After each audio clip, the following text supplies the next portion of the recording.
Hi, it is Lynn, and it's time for Mrs. Mummypenny Talks from the understairs cupboard with the blankets and the soft edges. I listened back last week. It actually sounded okay, so I think this is the way forward for audio quality. It's put yourself into a very small space and sit on a cushion with crossed legs. Yes. So welcome back to episode 2 of series 2 of Mrs. Mummypenny Talks. So what I'm going to do is I'm going to talk you through a little bit about what I've been up to in the past week, because there's been lots of exciting stuff. Then I thought I would go through most of the time I intend to have guests on the show, but this week I don't. I will explain why later. So what I thought I'd do is go through some of my money mantras, the things that I do to help me save lots of money. Hello, all the people that are joining live. Do send in comments and questions. So yes, I'm going to be talking about some of the things that I do day in, day out to save money on a monthly basis. So that's going to be sort of my first topic of conversation. And whenever I've got a week where I don't have a guest, I'm going to pick certain topics from my website that I've written about, which I think will be of value to you to listen to on my podcast that I also do live. So just to explain. So I used to do a show on the radio. I'm just going to sort out my hair because that looks a bit annoying. I like it to be a bit symmetrical. Here we go. Yes, so I used to do a show on the radio. Now, that show was actually, because it was part of the radio station, it was owned by the radio station. So what I thought I'd do was split away and record my own podcast and have ownership over how I share it. The old radio show, I wasn't able to share it very far, basically. So when I own it, I can do what I want with it. And I can get who I want on as guests. And the eventual aim is to get it sponsored. So I will own all of that process now that it's my own podcast. So yeah, that's basically why I've made the change, and we're on to series 2 now. So yeah, and I'm going to try to stop saying so much, because so is a word I do use a lot. Last week, and try to stop saying as well. Last week, it was a really hectic week. So it was the first week back after holidays. I had quite a lot of intentions and plans of the week, and of course a lot of them didn't happen. But on Friday and Saturday I had a very hectic couple of days where I was in London, so I just want to sort of talk you through what happened, because it was really, really cool. So on Friday, I was actually in the same place on Friday and Saturday, and my friend Faith from Much More With Less, she was there with me as well. So we actually stayed the night in a travel lodge near there, just so we didn't have to faff around getting home on the Friday night, and we could get to our Saturday location nice and quickly. Complete bargain. Faith sorted it out. It was £32.50 each for the hotel room. So Travelodge in the city of London is a really good bargain at the weekends, because nobody stays there. So yeah, Friday was a day with a company called Mediavine. Now, if you've been to my website, you'll see that there are ads that pop up within posts or down the sidebar, and I earn money for when those ads pop up when people are viewing my website. So I've got quite a lot of people that view my website. It varies. It could be sort of 1,000 or 2,000 a day. If I do stuff with the newspapers, it zooms right up. So yeah, the more people that visit my website and the longer that people stay on my website, the more those ads are seen, and I earn more money. So it's great, because it's like I've spent all these years building this website with all this content, and that people come and look at. And then I earn money for those people visiting my website. So you don't even have to click on the adverts or anything like that. It's just people. It's just you seeing them.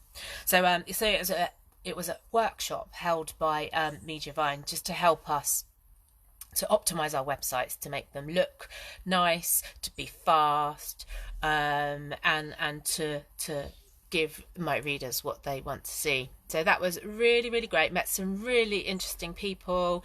It was lots of different people. So there was a lot of food bloggers there. I was sat on a table with so there was Running with Caroline, who does a running blog, and then there was a hint of Helen. So Helen runs a food blog. So it was great to just talk to some people in some different industries, because a lot of the people I speak to write about money. So yeah, that was really good, and I came away with the longest to-do list of things for my website, which is really, really good.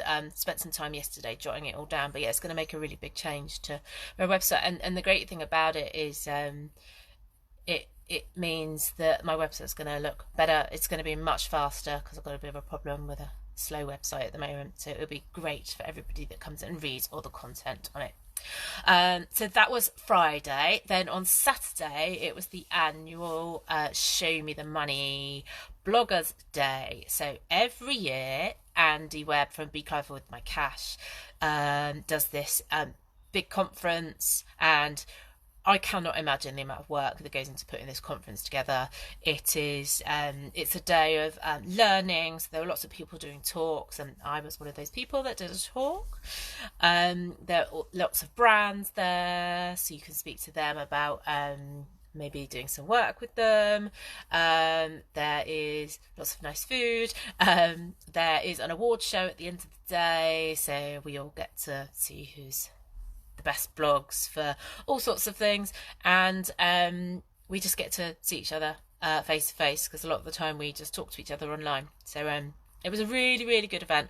I did a talk in the afternoon called Pricing Yourself Right. So I talked to the bloggers about what they should be charging for the work they do and the brands they work with, and just a bit about my story, really, of how I've gotten to the point I've gotten to, which is basically through perseverance and networking. I do a lot of networking. I do go out and talk to a lot of people. So at one point of the day was this thing called this, Andy calls it the Money Fair, where yeah, all the brands are sort of in a circle and you can work your way around them. So I love that kind of thing, where you sort of go and introduce yourself and dazzle the brands. Well, I knew most of the brands, to be fair, so it wasn't a particularly difficult exercise for me. But yeah, it's embracing those kind of things, and being bold, and putting yourself out there. So yeah, it was a very, very good event, and we got to have drinks afterwards. Oh, and the awards. So I was up for Best Podcast. I didn't win. Why not? Andy, who organised the event, actually won the Best Podcast. He's got a podcast called Cash Chats. Pete Matthew came second. I've been on both podcasts, actually. So yeah, it was just a really, really good event. We laughed a lot. We learned a lot and caught up with lots of people that I hadn't seen for a while. And then on Sunday, because I was absolutely whacked by then, I went to a yoga retreat. So that was really, really lovely. A friend, Jane, who I met, we think it was 3 years ago. We met at a yoga retreat run by another person, actually. Yeah, she runs yoga retreats every few months, about 50 minutes away, in this most amazing house in the Chilterns. Oh my gosh, it's like the house of my dreams. So yeah, that was really lovely. We did, like, I'm going to get the yoga words wrong. We did flow yoga. No, I can't remember. It's got a term. So Jane did the session in the morning, so it was like lots of sun salutations and moving into like planks, into downward dogs, and it was really, really good. Got a bit of a sweat on, and then in the afternoon we did like gong bath yoga with Johnny Penn, which was amazing. Lots of long stretches, so you'd like go into pigeon pose and hold that for like 5 minutes, or I want to say I'm always really. He gave them lots of animal names: seal pose, tree pose. You're just got to hold them all for as long as possible. And then there was this gong bath session where he plays the gongs, and you just sort of lie there and relax. It was great. So yeah, that was quite a nice way to finish off the weekend after 2 very busy days. So then we're on to another week. So yeah, that was, I've been talking for 10 minutes there. Wow. Oh, computer, come back. It's there. So, yeah, I thought it would be good to talk about sort of my money mantras and what I personally do to keep the cost down. And this is stuff I've been doing sort of year in, year out. And it's quite simple stuff. It doesn't take much time because believe me, if anything takes a load of time, I'm really not doing it. And I also try to think, I almost like turn time into money. So if something's going to save me 200 quid a year and it's going to take me 10 minutes to do it, it's a great way to spend your time, isn't it? 10 minutes to earn £200. So it's worth it. So here are some of the things I do. So 1, cashback. Now, I was quite cashback's revolutionised my life. The moment I found out about it, I was like, oh, this sounds dodgy. This is too good to be true. But it's not. It is really, really simple.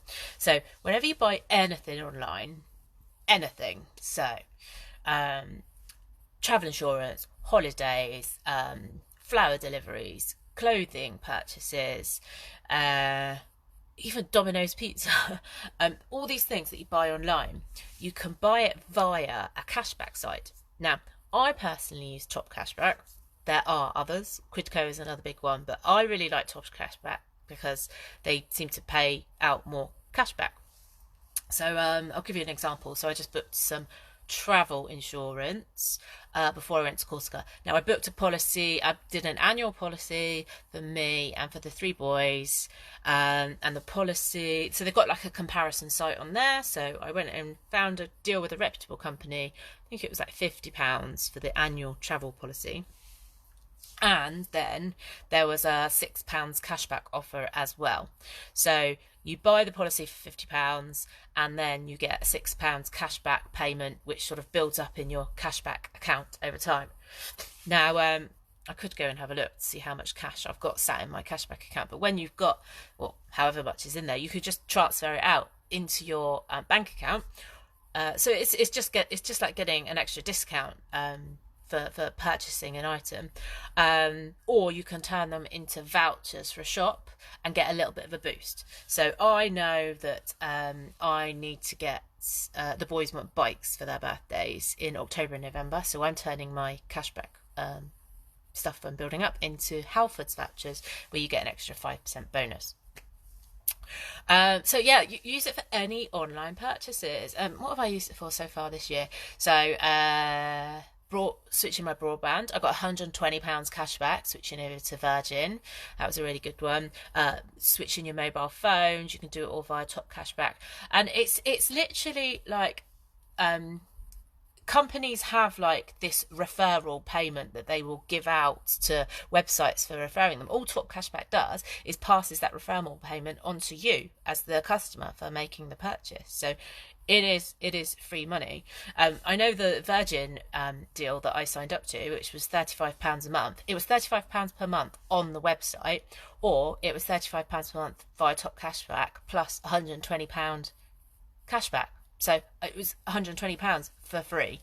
So yeah, I always go buy anything online via cashback. If you go have a look on my website, if you do a little search for Top Cashback, it'll come up with an article, and now I've got referral links in there. So if you do sign up using a referral link of mine, I will get a little chunk of money, like £10 or something, and you normally get I guess like a £5 Tesco gift card or a £5 prepaid MasterCard. So yeah, there's a little bonus for signing up. And thank you if you do, as I get nice little chunks of referral money there. So yeah, Top Cashback's great. Right, the other big thing I do is, it's sort of linked to cashback, is I maximize my credit card usage on a monthly basis. So what that means is I have the best credit card I can find that I spend on, and then I pay it off in full each month. So I'm never charged any interest, because there's just a direct debit that comes out each month that pays off the balance. Now I've got an American Express card. Now there is a little bit of a fee to pay on it. It's about £20, £25 a year. but I also get 1% cashback on all of my purchases. So if you spend £10,000 a year on your credit card, which you think I put my food, goes to petrol, clothes, eating out, it all goes onto this card, you get 1% of that back as a bonus each year. So if you spend, let's do my maths here. If you spend £10,000, you are going to get £100. Yeah, you're going to get £100 back as cashback, and that comes and hits you on your annual anniversary. So I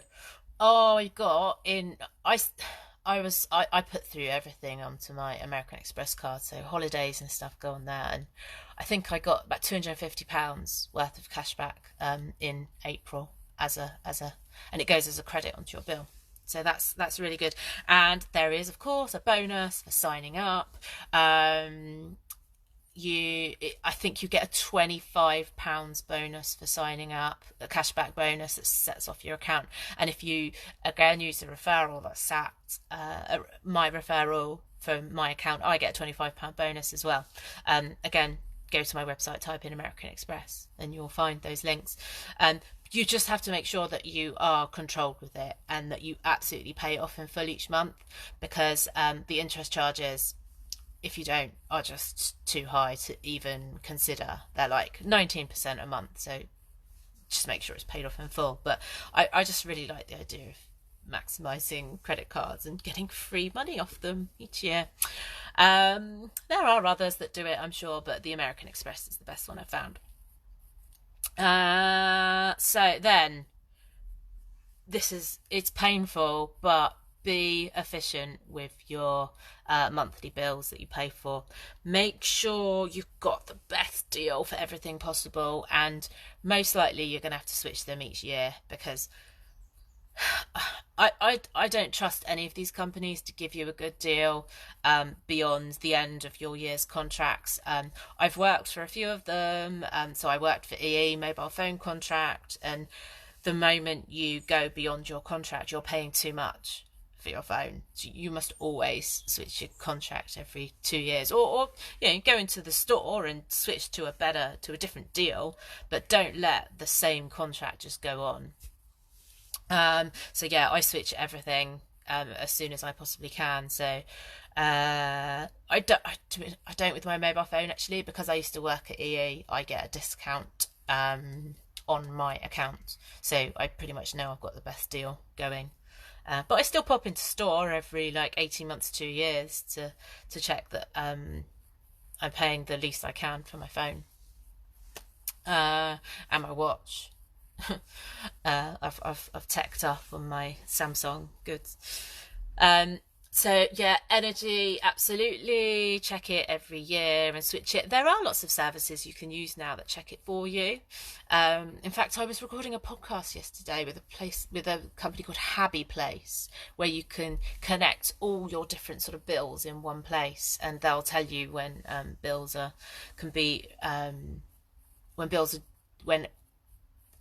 tariffs are due to end, and they'll find a good deal for you.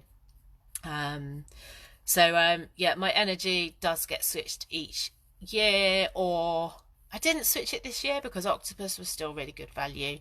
Yeah, I use Octopus. I think they're really great. There's lots of content on my website about Octopus, about how green they are and ways of sort of saving energy with them. I've got a smart meter at home, which I literally do keep a check on it every couple of days to see how we're doing. We've just had a really good summer as well, where I think we were spending maybe £50 a month on our energy. So that's our direct debit's £92 a month. So if we're only spending 50, that's good. Building up a nice credit for the winter, where the bills go a bit higher than 92. But yeah, Octopus are really, really good. I do recommend them. Again, there's links on my website if you wanted to get a quote from Octopus. Go see what they'll do. You get £50 and I get £50 if we sign up for Octopus. I love these deals that these energy companies give out. And then if you become a customer of Octopus, you then have your own referral code and you can get your friends to sign up. So you'll get a £50 credit to your bill and they'll get a £50 credit to your bill. It's just spreading this love around for these really good sort of very green renewable energy tariffs. I just really like what they do. So yeah, make sure you switch your energy, your insurances, your what else do you need to switch? Your broadband, your mobile phone, mortgage, really, really big one. I'm going through a process where I have to look at our mortgage at the moment, and it's very painful. Make sure you get the best deal for your mortgage. Don't let it slip onto standard variable rates. So many of, I really feel like, and I've been talking to companies about this, there are so many companies, mortgage companies that so many companies out there are telling you to switch your energy, right? But actually the big problem we've got is people not switching their mortgage. So if you've fallen onto standard variable rate for your mortgage, it's going to be costing you, I don't know, maybe £200-300 extra a month that you shouldn't be paying, because standard variable rate tends to be a few percent above base rate. So you might end up paying 4% or something interest for your mortgage, where you could be on a deal that's like less than 2%. So it's costing you a lot of extra money each month. So the moment you go and change that, which it can be as simple as a 5-minute conversation with your current provider, I know because I've done it with First Direct. Just called them up. I was at the end of my deal. Can I switch to a fixed deal at 1.8% rather than, I think I was on a tracker rate of like 2.5%, and it was a 5-minute conversation. They switched over and it saved me like, I don't know, £150 a month or something. So yeah, it's just worth having that conversation with your current provider to check what mortgage deal you're on. If you're on standard variable, then switch it. Of course, you might be better off moving to a different company. So go have a look at a company like Trussell, who is an online mortgage provider.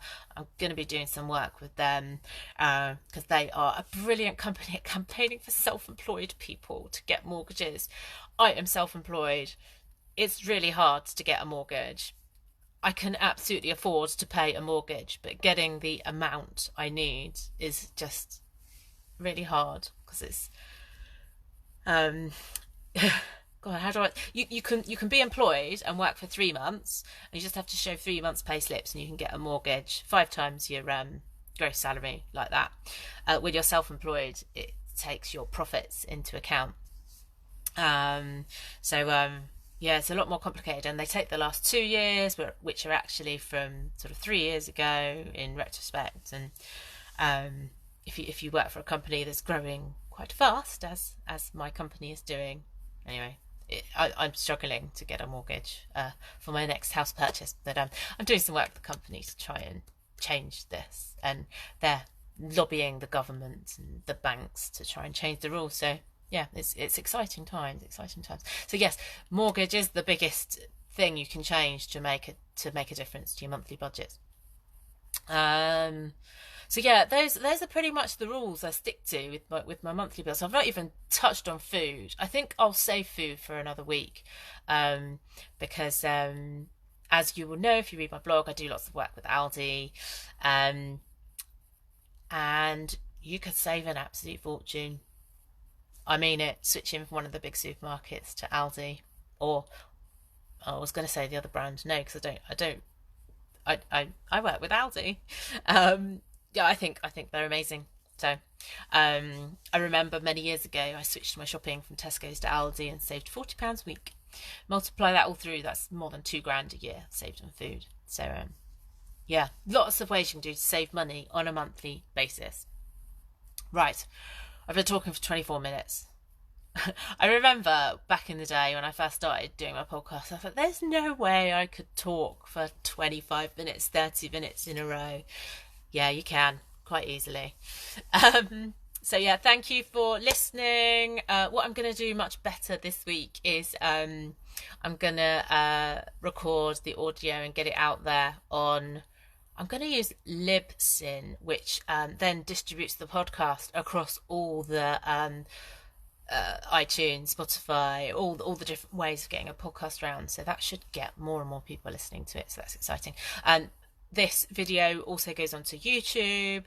And yeah, just get it, spread it all around the internet, and my face and my bright lipstick. Thanks for listening, everybody, and hopefully I'll have a guest next week. Yes, I'm going to sort it out because I spoke to loads of people on Saturday about being a guest on my show. So yes, exciting times. Thanks for listening, and I will see ya next week. Bye.